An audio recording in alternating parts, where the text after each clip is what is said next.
Olá, boa noite. Como vai? Vai bem? Está no ar pela TV Pantanal, canal 22, emissora do Grupo Gazeta de Comunicação, programa Opinião ao vivo e em cores. Satisfação enorme ter você de volta aqui em nossa companhia. Está na sua companhia mais uma vez, não é? O programa Opinião está ao vivo, não é? Como eu disse, nesse 20 de fevereiro de 2025. Como vai? Vai bem? Eu espero que você esteja bem, sabe? E mais do que isso, eu espero que você esteja e se mantenha bem. A gente se esforça um cadinho para que a sua noite termine de uma forma melhor do ponto de vista da informação, não é? A gente tenta agregar valor em termos de informação ao seu dia, ao seu fim de dia, não é? Com o programa Opinião, sempre com entrevistas interessantíssimas, como a de hoje, por exemplo, já que você viu aí na tomada aberta. Apostos está com a gente mais uma vez, para mim, a alegria e honra, tenho um carinho enorme por ela, que é essa moça que aparece aí, toda de laranja hoje, inovou, trouxe aí um visual diferente, né? Na verdade, não é diferente, ela não tinha vindo com essa roupa aqui ainda não, eu sempre marco a roupa que ela vem aqui, os blazers. Nossa querida Maureen Lazzaretti, que é a secretária de Estado de Meio Ambiente. Tem assuntos a ufa para a gente abordar aqui no programa Opinião. Hoje aqui tem o CAR, Cadastro Ambiental, o CAR que vem aí passando por mudanças, por implementação, tem uma proposta aí, promessa do governo, inclusive, de dar uma melhorada ainda, não é, naquilo que já vem apresentando bons resultados até o final do ano, enfim. Tem conferência de meio. Rapaz, tem assunto demais aqui com a gloriosa Maureen Lazzaretti. Lorenberg tem um hábito estranho já olhou para mim de olhos esbugalhados ali, de contar quantas vezes cada um vem aqui. Ele me fala que a Maureen é campeoníssima, assim, de vezes que veio aqui no... Acho que ela ganha até do Alan Porto, né? Porque o Alan Porto também... Ela ganha do Alan Porto. Ganha, né? Se nós somarmos com aquela do adjunto, lembra que ela estava de férias, o adjunto veio aqui? Mas faz sentido, primeiro, porque a pauta é importantíssima para um estado de dimensões continentais e que é produtor de quase tudo aí no agro, né? E por consequência tem sempre as conversas aí diretas, paralelas ou atravessadas que envolvem o meio ambiente, suscitam, né? Então a Maureen está aqui com a gente, vamos estar conversando com ela sobre isso. Você tem alguma pergunta, alguma sugestão, alguma observação, crítica, elogio? Interaja conosco, 99932-2529. Professor Lorenberg Alves, como vai? Vai bem? Muito bem, Paulo, muito bem. Boa noite, Paulo Coelho, e um grande abraço. Mas um grande abraço mesmo a todos os nossos telespectadores, a razão maior do nosso programa. Verdade. Você que é a razão maior do nosso programa, muito obrigado pelo carinho da sua companhia aqui com a gente, viu? Satisfação mesmo. Gloriosa secretária Maureen, muito bom vê-la de novo aqui do meu ladinho aqui. Estava difícil nossas agendas se encontrarem, mas é bom quando a Maureen acha um jeitinho, e sempre acha, né? Pode não ser de imediato, mas a gente se programa, acaba dando certo. Até porque, como diz Lorenberg, isso já deu certo um monte de vezes. Você só não falou quantas, né? Mas já mais de 10 com certeza, Lorenberg. Mais de 16. Eita. Então, e assim, porque o meio ambiente aqui é o nosso xodó também, né? Obrigado por ter vindo, por ter aceito o nosso convite. Sei que você está exaurida aí, você está bem cansada. Mas me conta, o cadastro ambiental rural é o primeiro assunto que eu gostaria de abordar aqui. Existe uma tratativa, uma conversa que houve com o Tribunal de Justiça, Tribunal de Contas, e existe uma programação, um planejamento do governo para que haja eu vou usar termos meus, né, que existe uma inovação, melhoramento, enfim, com o nosso cadastro ambiental rural. Eu escutei você falar outro dia aí que até dezembro essas mudanças vão ocorrer, abrangendo todos os municípios. Conta para a gente as novidades e como é que fica o código florestal diante disso tudo também aí, porque não pode se perder de vista. Boa noite, bom tê-la aqui.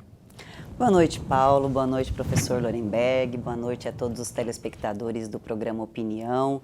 Como bem registraram, a razão de existir, né, desse sucesso que é o programa conduzido por vocês. É sempre uma grande alegria. Eu digo que eu capricho toda vez que eu venho aqui. Procuro não repetir roupa. Opa, isso para efetivamente prestigiar o programa, dizer do carinho que eu tenho por esse espaço em que podemos, de fato, compartilhar com a sociedade todo o esforço que nós temos feito para essa agenda que ela é espinhosa ao olhar da população, mas que, de fato, tem progredido muito no estado do Mato Grosso. Nós somos protagonistas de muitas soluções que têm sido reconhecidas a nível nacional e uma delas é o Cadastro Ambiental Rural. É um compromisso do governador Mauro Mendes, do vice-governador Otaviano Pivetta, que o estado de Mato Grosso seja eficiente na condução da prestação de serviços. Pela nossa vocação, o CAR é essencial para que a produção do estado seja realizada dentro da legalidade. Nós temos discutido em vários fóruns nacionais quais as soluções para a implantação do Código Florestal no país.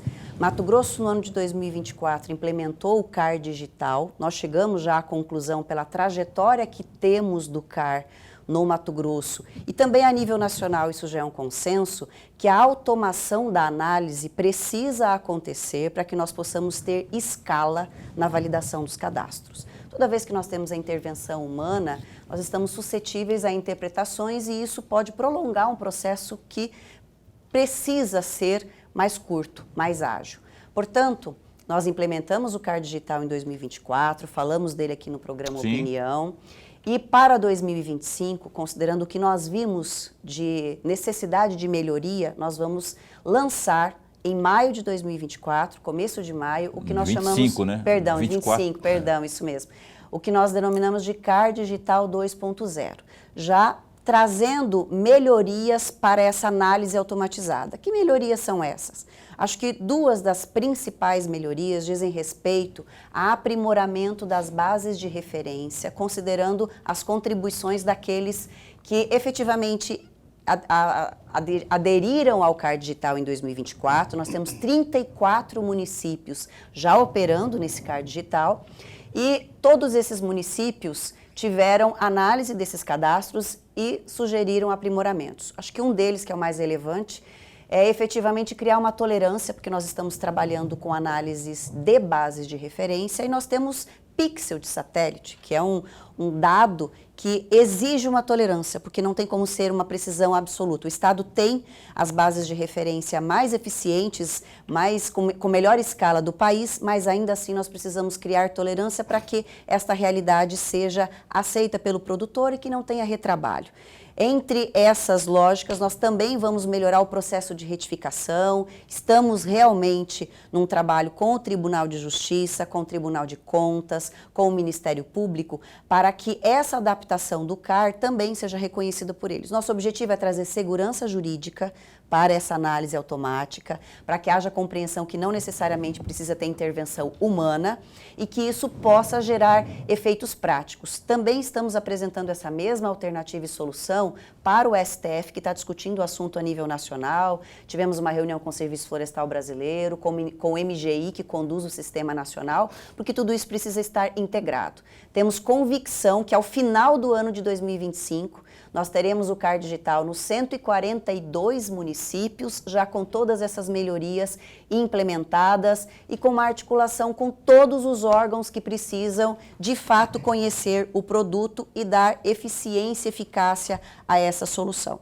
E aí nós podemos inaugurar o ano de 2026 dizendo que o estado de Mato Grosso foi o primeiro estado da federação que, de fato, promoveu a análise de todos os cadastros e, com isso, validou aqueles que têm condição de ser automatizado e deixamos a parcela que precisa ainda ter uma análise de laudos, de documento, para essa exceção que vai passar a ser análise manual. E o que é importante também, não correndo o risco da tal insegurança jurídica, né? Quando você tem essas providências tomadas aí. Aí você disse aí, secretária, dos 30 e poucos municípios que já estão operando. Sim. E a ideia é que os 142 até o final de 2025, pelo que eu entendi, estarão todos nesse mesmo nível, nivelados nesse mesmo patamar. Exatamente. Em maio de 2025, quando lançarmos a atualização do sistema, já devemos incorporar os 34 mais 40 municípios. Então, nós daremos um salto muito significativo nos municípios do estado. É a região mais produtiva, são municípios com maior número de cadastros, com o objetivo de atender o maior número de produtores rurais. E ainda temos uma solução paralela correndo concomitante, que é o módulo dos assentamentos rurais. Nós temos também uma especial atenção com o pequeno produtor, com o assentado, que tem menor condição de assistência, e para ele também tem uma solução totalmente automatizada, que já está sendo implementada com um apoio do INCRA e do Intermate. O que deve impulsionar sobremaneira não é a sustentabilidade e o agronegócio, que é o nosso carro-chefe aqui, suponho, né, partindo do princípio dessas providências que estão sendo implementadas pela gloriosa Secretaria de Estado de Meio Ambiente. Professor Lourenberg Alves. Secretário, antes de mais nada, registrar a nossa alegria. Mas a alegria mesmo de tê-la aqui no nosso bate-papo. Todos nós ganhamos, o amigo telespectador ganha, e todos nós, e eu particularmente, sempre ganho. Aliás, eu estou repetindo isso há muito tempo. Sempre ganho com a presença da senhora aqui, porque eu aprendo muito com a sua sabedoria, com o seu conhecimento. Secretário, eu vou aproveitar exatamente parte da resposta que a senhora acabou de nos dar, mas antes eu vou trazer um trecho de uma matéria que foi publicada pela própria SECOM, está lá no site da SECOM, no dia 6 de fevereiro deste ano. E fala exatamente daquela visita que a senhora fez à Comissão do Meio Ambiente da Assembleia Legislativa. Então, a senhora esteve lá, naquele grupo de trabalho que foi montado. Essa comissão é presidida pelo deputado estadual Carlos Avalone, e esse trabalho, esse estudo, essa discussão, que a senhora esteve presente, estava discutindo exatamente a questão a uma nova lei que irá substituir o projeto de lei complementar 1824. O projeto enviado pelo governo em 2024 buscava atualizar a base de dados de referência para a classificação do tipo de vegetação nas propriedades para a emissão do cadastro ambiental rural. A proposta era substituir o mapa do Radar Brasil pelo IBGE. E aí vem a minha pergunta, que não é uma pergunta. Eu gostaria muito de ouvir um comentário da senhora a respeito dessa discussão e até que ponto, ou até que ponto ela se encontra. Professor, obrigada pela pergunta. Eu acho que há um interesse geral da sociedade em entender toda essa celeuma, porque o governo encaminhou uma mensagem à Assembleia procurando, de fato, melhorar a escala da base que nós usamos como referência para o próprio CAR digital. Nós usamos o Radar Brasil, que ele tem uma escala de 1 para 1 milhão, e o mapa do IBGE, finalizado em 2017, 1 para 250 mil. Então, nós ganhamos muito em escala fazendo essa substituição. Mas, na ocasião do envio do projeto, houveram diversas discussões sobre o tema da tipologia, os gargalos que nós temos no estado, que tem cerrado e floresta, e nós temos uma faixa muito grande de ecótono, então uma mistura entre cerrado e floresta, e há divergências de qual é a predominância nessa faixa, se ela vai ser cerrado ou floresta. E isso altera significativamente o percentual de reserva legal de um imóvel. Enquanto o cerrado tem uma reserva legal de 35%, a floresta tem uma reserva legal de 80%. Portanto, existe sim muitos questionamentos administrativos que consomem o tempo, aquela análise manual de laudos, como eu expliquei. Na ocasião, houve uma alteração do projeto que, inclusive, fazia uma interpretação sobre a recente decisão do STF, que determinou a utilização do bioma quando há compensação de reserva legal. Aqueles desmates anteriores a 2008, se eles foram realizados além do que a lei permitia, como possível, ele vai ter que compensar. E lá o critério é bioma. E acabamos fazendo uma alteração da lei que não era compatível, a nosso ver. O GT, que foi criado após o veto do governador, um consenso entre a Assembleia, o governo, o setor produtivo, já está em funcionamento. Nós realizamos 2 reuniões, na Assembleia foi a inauguração do GT e nós tivemos durante essa semana uma reunião técnica. Qual será o trabalho desse GT? Avaliar o impacto regulatório e como as disposições de transição desta lei vão acomodar o que o STF determinou e aquilo que já está consolidado, porque essa alteração ela pode impactar em fatos já consumados. E como nós iremos simplificar o futuro da análise do CAR com esse mapa? Porque ainda que eu atualize, professor, por incrível que pareça, pelos dados que nós discutimos essa semana, aproximadamente 5 milhões de hectares continuam nessa faixa de ecótono e o mapa não resolve 100%. Então nós vamos discutir no âmbito desse GT como iremos simplificar a metodologia de análise dessa faixa de ecótono e para definir se é floresta ou cerrado e assim tornar mais leve a análise do CAR, com maior segurança jurídica, tanto para os servidores do órgão, quanto para os responsáveis técnicos e os produtores rurais que estão ali localizados nessa faixa. Eu tenho convicção pela qualidade técnica que nós estamos tratando no âmbito desse GT, que teremos uma nova lei que traga segurança jurídica para todos e que traduza todas as nuances que envolvem a definição da reserva legal hoje para imóveis que têm vegetação e como nós vamos tratar aquilo que já foi consolidado no passado, respeitando a decisão do STF. Bem, antes de irmos para o primeiro intervalo comercial desta quinta-feira, eu tenho um recado muito importante para você. É que hoje precisamos conversar sobre algo muito sério e que exige nossa atenção imediata. Os hospitais do nosso estado estão lotados e vidas estão sendo perdidas por conta do mosquito transmissor da dengue e chikungunya. Mas juntos podemos mudar essa história. A solução para esse grave problema está em nossas próprias mãos, por isso é hora de agir. Retire água parada de vasos de plantas, garrafas, pneus e outros objetos. Mantenha lixeiras, caixas d'água e piscinas cobertas. E, por fim, limpe calhas e os entulhos do quintal. Essas atitudes salvam vidas. Então, vamos juntos proteger o nosso povo. Lembre-se, se você ou alguém próximo sentir febre alta, dores no corpo ou perceber manchas na pele, procure imediatamente uma unidade de saúde. Onde existem cuidado e consciência, o perigo não se cria. Governo de Mato Grosso.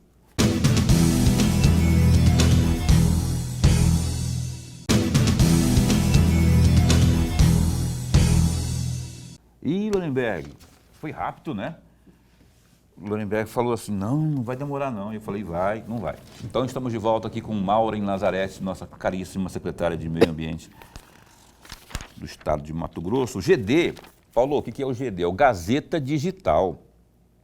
Dá um clique aí, www.gazetadigital.com.br. Em meio à crise de abastecimento de água que atinge aí Várzea Grande, o deputado estadual Júlio Campos, do União Brasil, se colocou à disposição para ajudar na solução do problema em entrevista à imprensa. O político se destacou pela sua extensa carreira, afirmando que pode contribuir na solução aí do problema. Dá um clique aí no GD, que é o Gazeta Digital, que tem essas informações aí, que nós, inclusive, tem essa aqui também, do Jaime. Ontem nós falamos também do Júlio, hoje tem também essa aqui do Jaime Campos, né? O Jaime Campos se manifestou contra a proposta que altera a lei da ficha limpa, reduzindo o prazo de inelegibilidade de 8 para 2 anos. A proposta articulada pela oposição e defendida pelo deputado Bibo Nunes, do PL do Rio Grande do Sul, pode viabilizar a candidatura do ex-presidente Jair Bolsonaro, do PL, nas eleições de 2026. Em entrevista à imprensa na Assembleia Legislativa de Mato Grosso, nesta quarta, dia 19, o Jaime defendeu a manutenção da legislação vigente.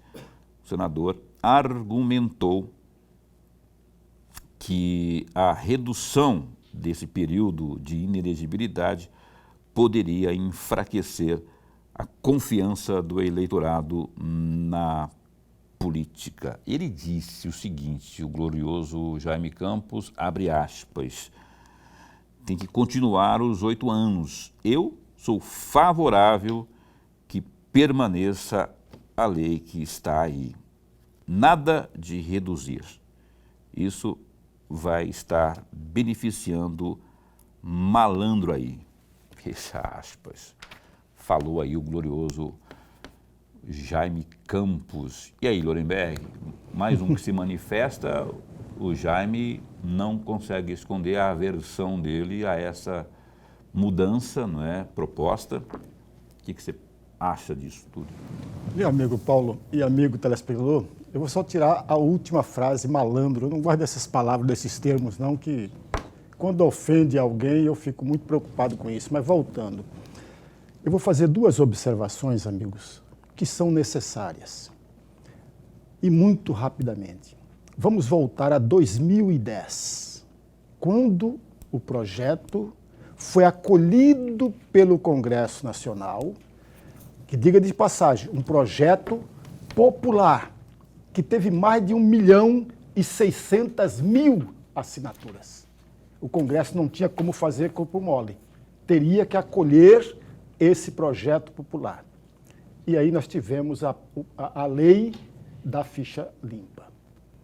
Ok, amigos? Por que 8 anos? É exatamente o mandato do senador.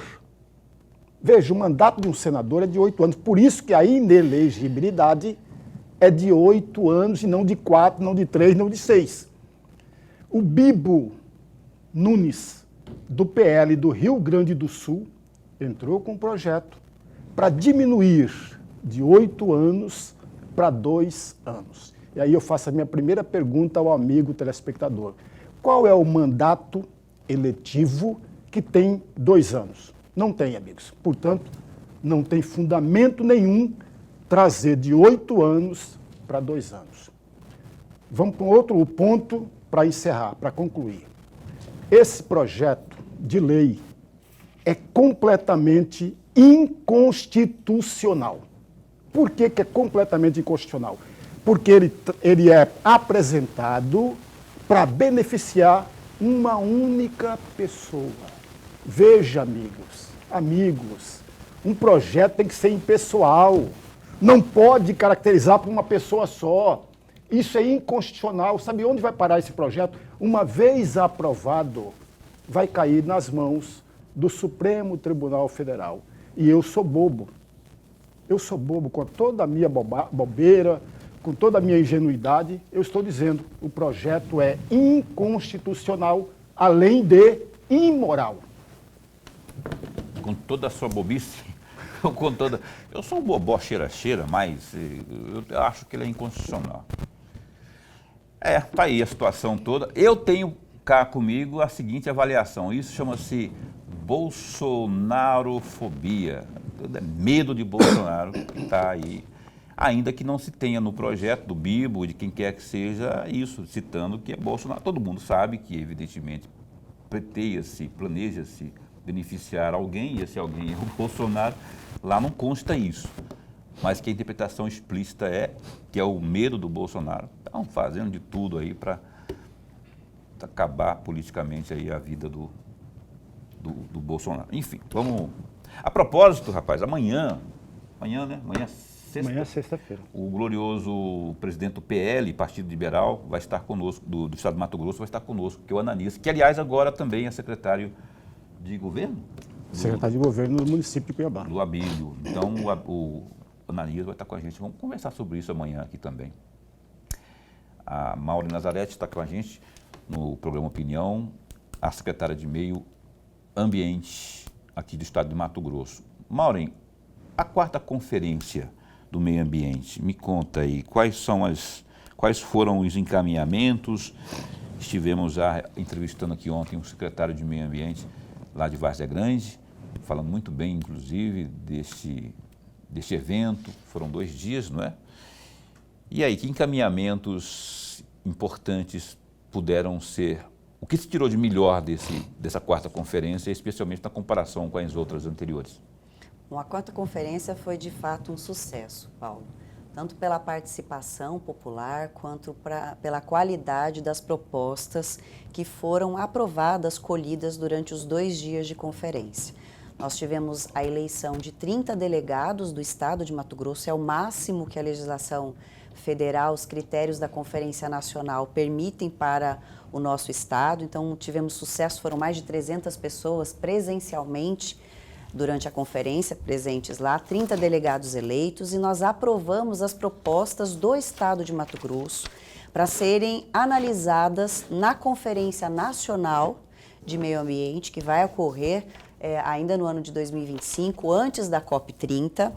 E essas propostas são frutos desse debate que incluiu os mais diversos âmbitos da sociedade, são visões distintas. Então, nós tivemos populações tradicionais, indígenas, pequenos produtores, grandes produtores, Ministério Público, Poder Público Municipal, Estadual, a sociedade civil de um modo geral, entidades de classe, enfim, uma gama de profissionais, de pessoas e de segmentos da sociedade tratando dos desafios disso que nós chamamos de transformação ecológica. A mudança climática não é mais uma utopia ou algo que estava distante, nós vivenciamos isso. Tivemos eventos críticos o ano passado, estamos tendo eventos críticos esse ano passado foi uma seca muito intensa e agora nós temos mais de 30 municípios em estado de calamidade por fortes chuvas.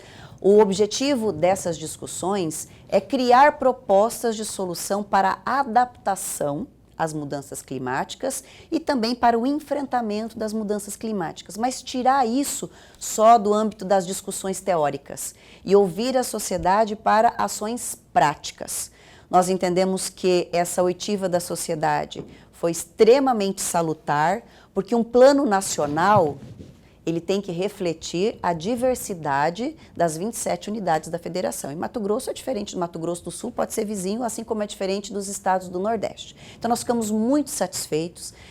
Vou dizer a você que foi a melhor conferência de todas aquelas reunidas pela maturidade do Estado, das políticas públicas, de tudo que nós já estamos implementando nessa agenda de mudança do clima, os nossos programas.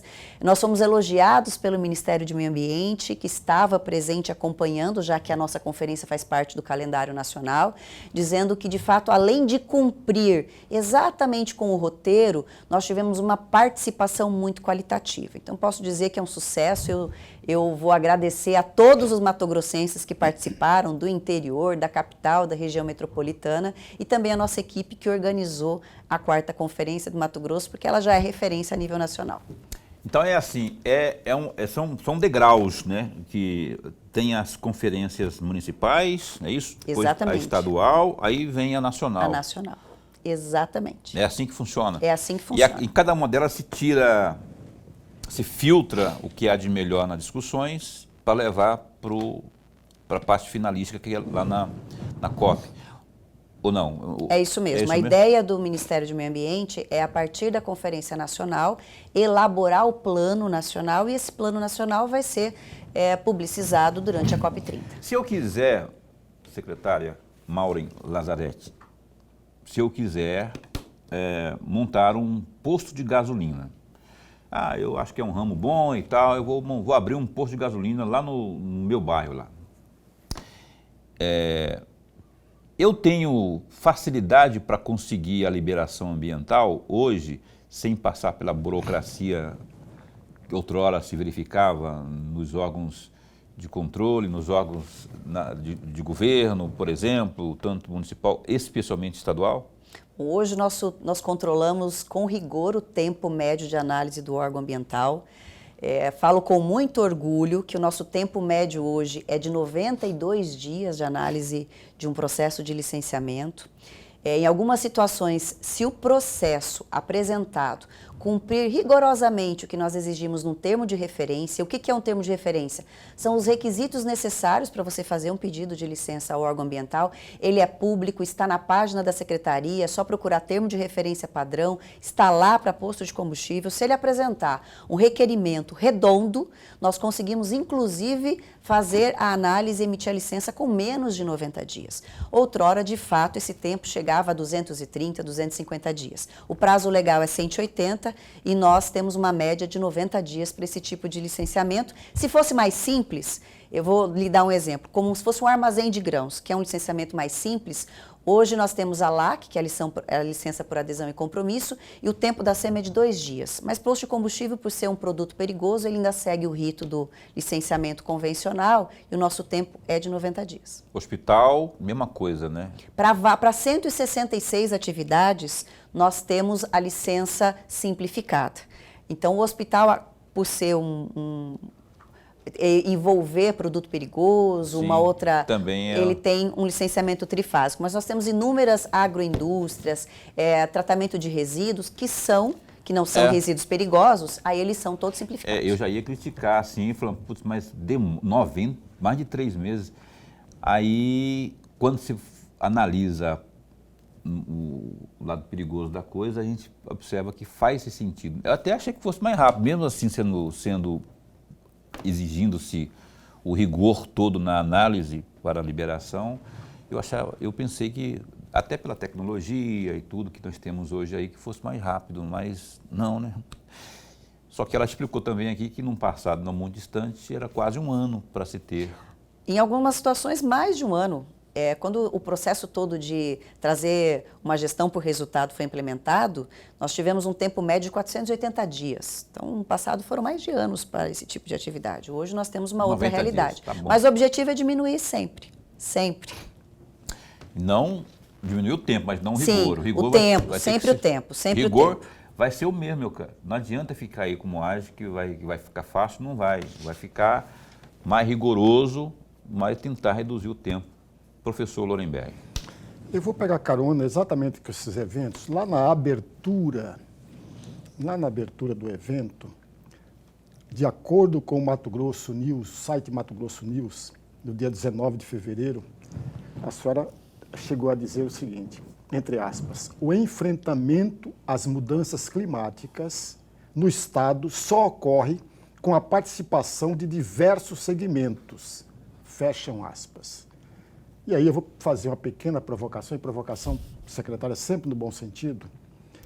Quero fazer uma provocação para a cidadã, para a contribuinte, Maureen, e não para a secretária.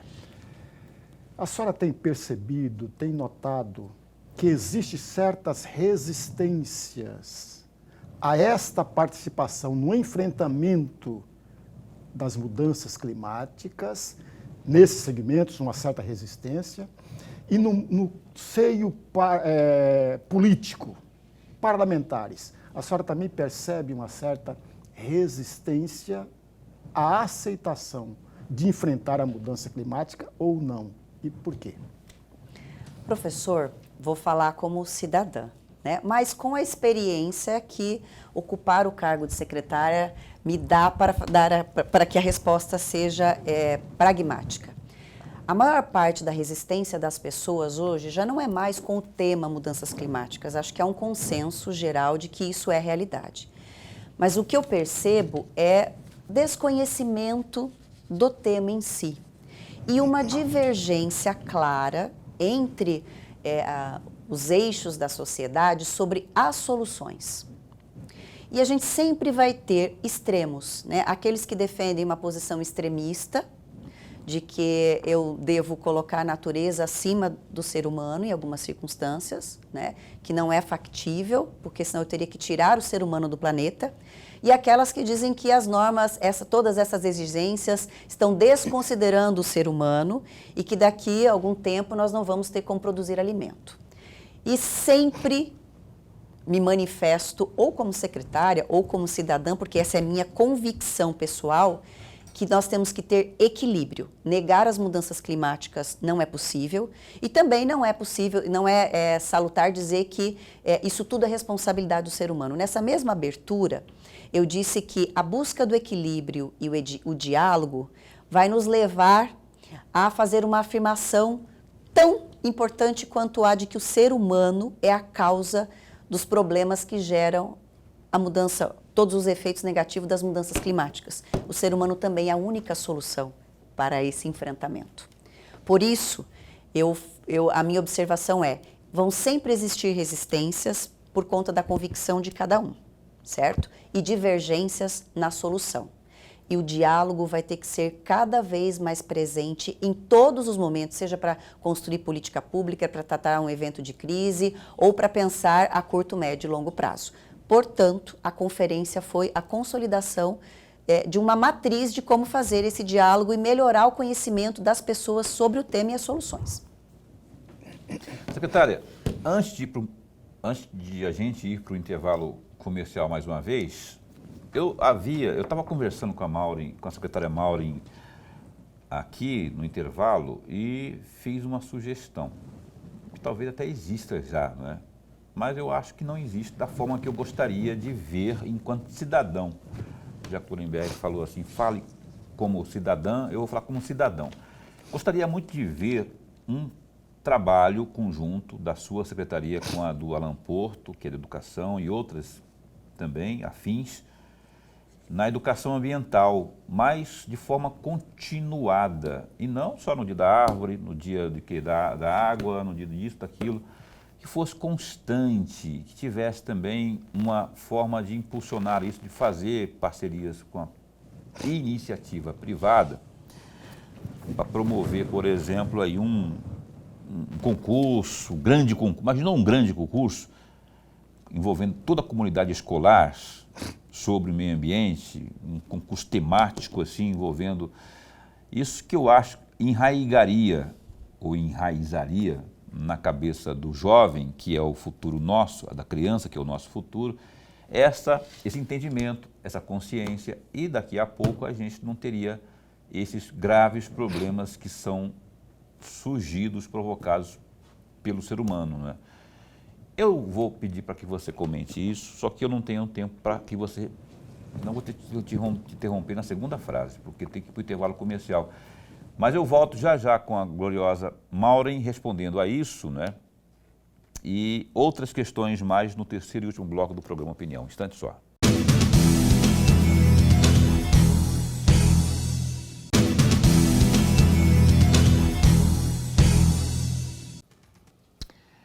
Cá estamos de volta, ao vivo e em cores, preta, laranja, cinza. Estamos aqui ao vivo e em cores porque a gloriosa Maureen Nazareth está aqui pela sua 12ª Nuremberg, mais de 16, 17, né? 17, 18, enfim. E cada vez que ela vem aqui, ela vem com roupa diferente. Vem com esse blazer aqui, ela nunca tinha vindo, o blazer de cor de laranja, e ela está vindo aqui hoje com esse blazer. Ela comprou para vir aqui. Fiquei sabendo. Eu deixei uma pergunta no bloco passado, secretária. Eu gosto de falar assim, porque ela entende nossas brincadeiras aqui, sabe que é tudo no âmbito da nossa brincadeira saudável. Sobre a questão da educação ambiental nas escolas, não é? Por conta de que, na minha opinião, isso potencializaria essa consciência aí. Já existe alguma coisa nesse sentido? Pode ser feito algo a mais nesse sentido? Eu vou só fazer uma brincadeira aqui antes de responder a pergunta. Daqui a pouco vai gerar problema interno, porque eu vou ser a secretária que mais foi convidada, vão dizer que nós estamos desprestigiando os demais. Eu vou querer um troféu. Vamos a gente vai ter que a Gazeta vai ter que promover um troféu para aquela secretária que veio mais aqui prestigiar o programa. É um prazer mas brincadeiras à parte, nós temos diversas iniciativas em conjunto com a Secretaria de Educação. A lei que instituiu a política estadual de educação ambiental, ela divide as atribuições para a SEMA, na educação ambiental geral, e para a Secretaria de Educação para o ensino regular. Mas nós temos iniciativas em conjuntos. E, de fato, Paulo, esses eventos, que destacam um assunto especial, eles acontecem nas datas comemorativas. Eu comentava aqui no intervalo que na Semana de Meio Ambiente de 2024, nós fizemos uma ação conjunta com a Secretaria de Educação e elegemos desenhos que refletiam a visão dos alunos sobre meio ambiente, e eles foram premiados, ficaram expostos, mas eu gosto muito dessas provocações, dessas ideias, e aqui em poucos minutos eu tive aqui uma ideia de que nós poderíamos fazer então, para as datas comemorativas, um destaque para redações voltadas ao meio ambiente. Imagina, a redação. Exatamente. As escolas, nós temos as feiras de ciências, eu vou aqui fazer um contato com meu colega Alain, para que nós possamos pensar numa feira de ciências específica para soluções ambientais, alguma competição durante os eventos da rede estadual de ensino que possam dar um destaque especial ao meio ambiente.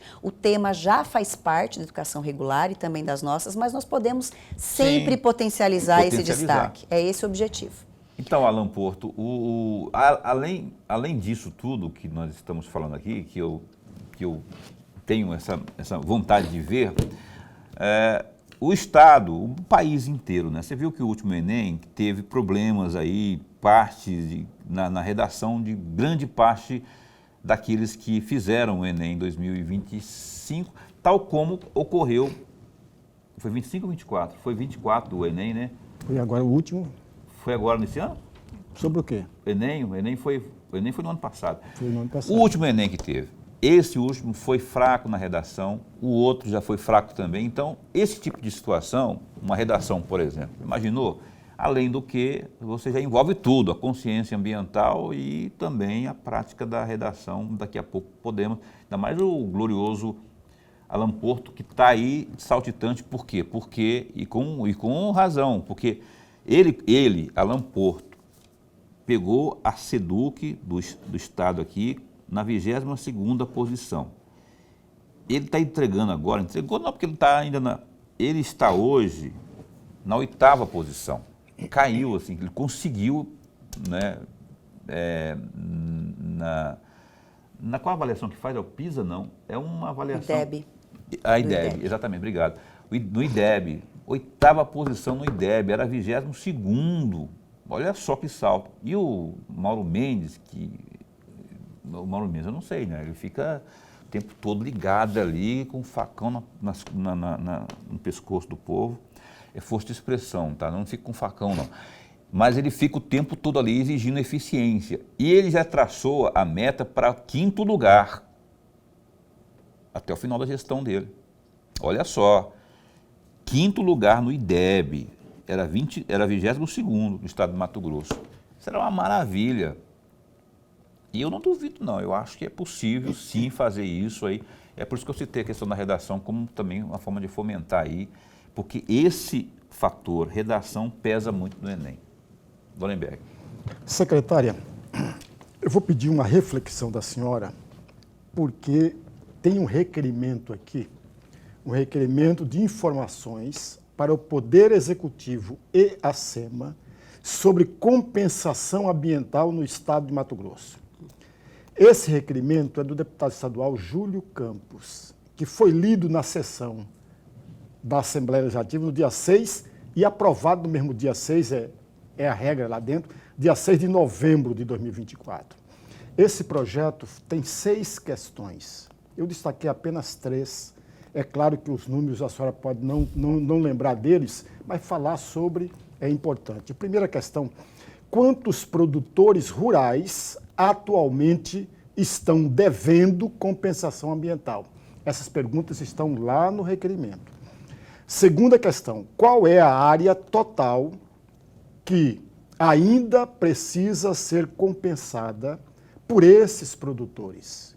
Terceira questão: em quais biomas essas áreas se encontram e qual a quantidade de hectares de cada bioma que necessita compensação? E aí a minha pergunta é exatamente essa. A SEMA, a senhora tem notícia que a SEMA já respondeu ao deputado? E a segunda questão, a senhora pode tentar responder cada uma dessas 3 questões que eu mencionei? Bom, professor, nós ainda não emitimos a resposta final, Porque, sendo bem franca e direta, não há como responder com números exatos. E vou explicar o porquê. A compensação ambiental, ela é uma previsão do Código que só pode ser autorizada para desmatamentos realizados antes de 2008, numa porção excedente ao que era permitido, e para imóveis e para cadastros que não tenham sido desmembrados após 2012. Esse é um grande gargalo que nós só vamos ter clareza depois de todos os cadastros ambientais validados. Nós temos uma estimativa da quantidade de hectares, mas ela não é certa. Nós temos o número de aproximadamente 600 termos de compromisso já firmados. Esse sim nós podemos falar números exatos, porque os cadastros foram validados e o percentual já foi definido, inclusive com o quantitativo diário. Mas colocar isso para o estado todo não é possível. E vou explicar também o porquê. Não é simplesmente fazer uma conta matemática. Eu tenho 60%, 53% do estado de floresta amazônica, eu tenho que ter 80% de reserva. Porque o marco temporal do Código Florestal diz que se o desmate aconteceu antes de 2000, onde a legislação previa 50%, eu tenho que respeitar da época. Então, são muitos dados que só podem ser confirmados com a validação dos cadastros, e aí nós estamos nessa metodologia do CAR digital para dar clareza. Mas o que nós temos de concreto? Nós vamos ter déficit no Cerrado e na Amazônia. O Pantanal, ele é o bioma mais preservado e o déficit é muito pequeno neste bioma. Então, nós vamos concentrar, de fato, as compensações no bioma amazônico e no bioma cerrado.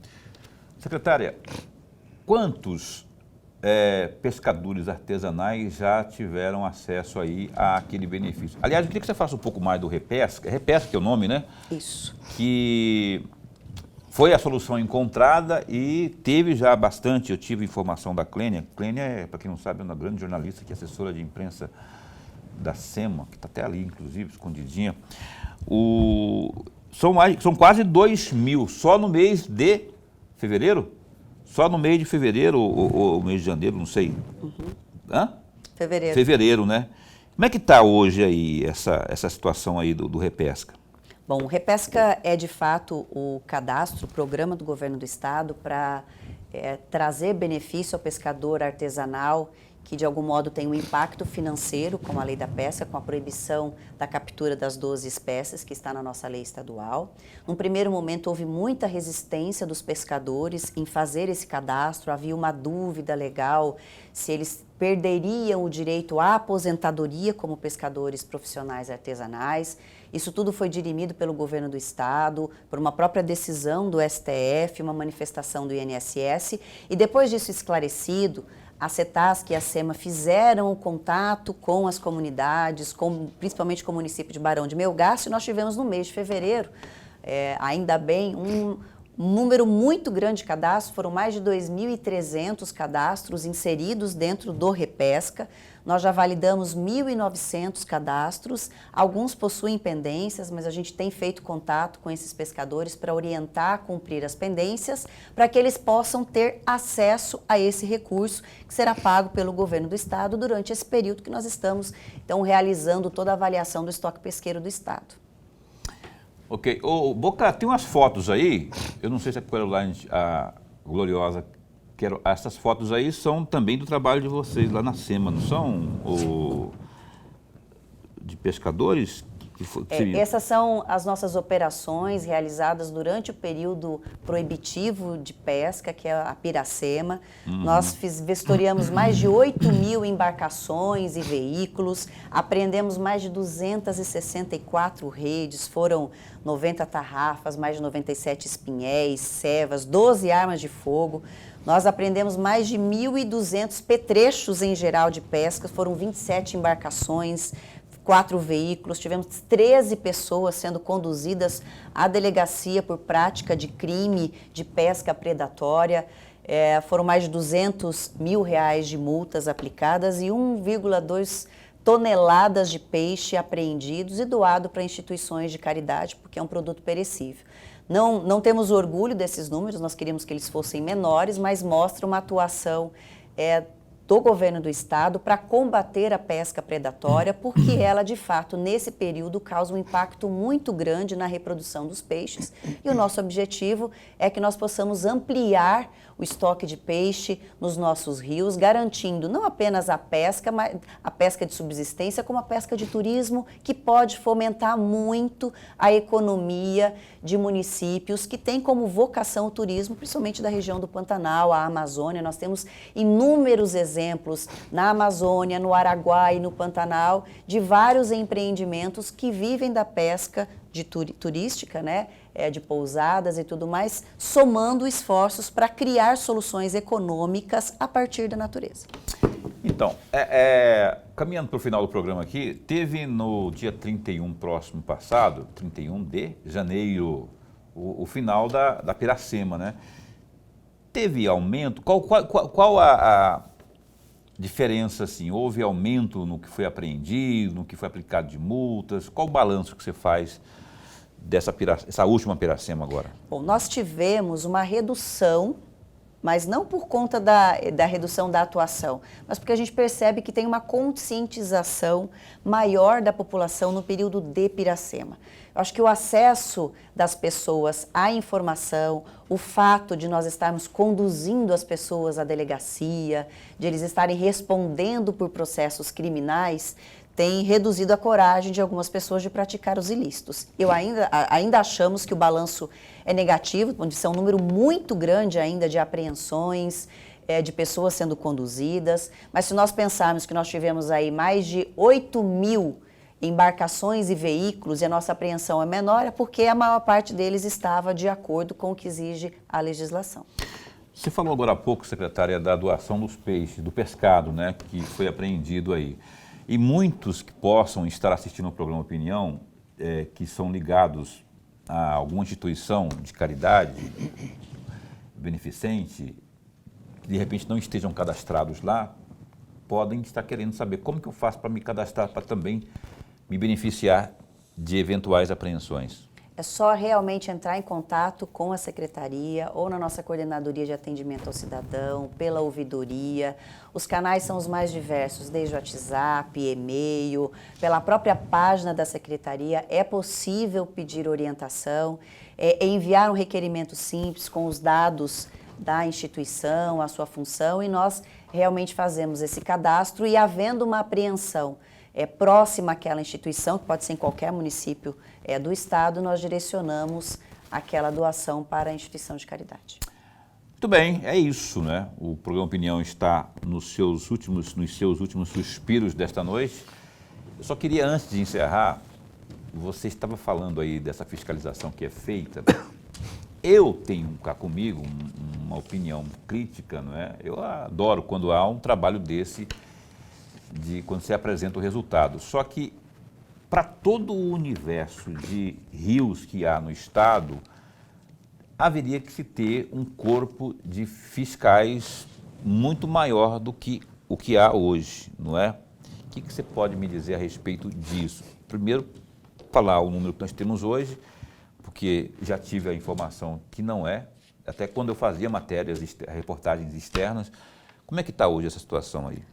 Paulo, se nós formos pensar de um modo geral no combate a qualquer ilícito, nós nunca vamos ter pessoas suficientes, principalmente considerando o tamanho do estado de Mato Grosso, o tamanho do Brasil. Nós temos mais de 200 fiscais entre Secretaria de Meio Ambiente, as nossas unidades regionais, o Batalhão Ambiental, a Polícia Militar que nos apoia.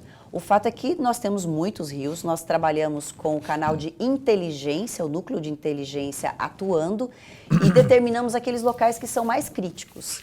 Agora, eu ainda acredito, inclusive pela sua própria provocação aqui, que a conscientização, a educação ambiental e uma repreensão dura, que é o que nós temos feito, é o melhor caminho. Porque se nós tivermos que colocar o número de fiscais equivalente ao número de infratores, nós não vamos conseguir nunca.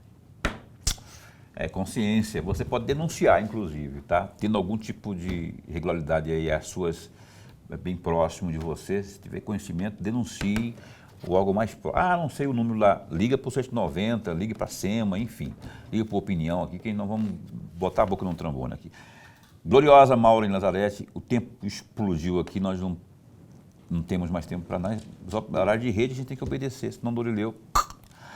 Obrigado por ter vindo. Esse espaço continua posto para bem informar, tá bom? Eu que agradeço o convite, é sempre uma alegria estar aqui e dividir com vocês a minha opinião e dados que eu possa trazer para conhecimento da sociedade. Ela sempre enriquece muito com informações a respeito desse tema tão sensível para nós, importante para nós, que é o meio ambiente. Clênia, obrigado, assessora de imprensa, obrigado, nova assessora de imprensa desse órgão importante, dessa secretaria que é a SEMA. Obrigado, viu, pela força também, gloriosa Clênia. Lorenberg. Até amanhã. O Ananias Filho, como disse, ele é presidente do PL e também secretário de governo da gestão do Abílio Brunini aqui em Cuiabá. Vai estar conosco amanhã, sentadinho ali. Não de laranja, né? Acho que ele não vem de laranja, não. O Ananias. Até lá, se cuida, fica bem, fica com Deus também.